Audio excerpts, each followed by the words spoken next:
Tayo na, nagdidinamay tayo na inaputukan nyo. Hindi. Madaming paraan yan para magkaroon ng anak yung babae. Totoo yan.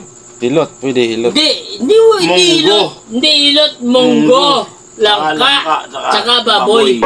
Yan lang yung ano dyan. Ay, yung lalaki nga nagkakaanak. Oo! Kasi magluto ka na bili ka ng 2 kilong baboy. 1 kilong munggo. Tapos 1 kilong langka. Luto mo yun, sarapan mo, luto mo. Tapos magtawag ka na mga lalaki. O mga tropa mo, pre. Tropa mo, pre. Punta kayo, pakain ako sa bahay. Oh, pre.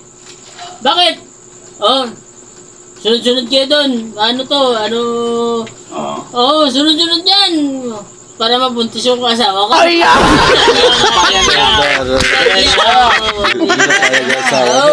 Laking gulo yan. Ha? Ikaw ano nag-ano eh, kasi hindi na pre. Kaya yung anak ko. Ay, dami ka pa ng tawag, isa lang. Si Ramil lang, kaya na Ramil. Dagyaw ba? Dagyaw.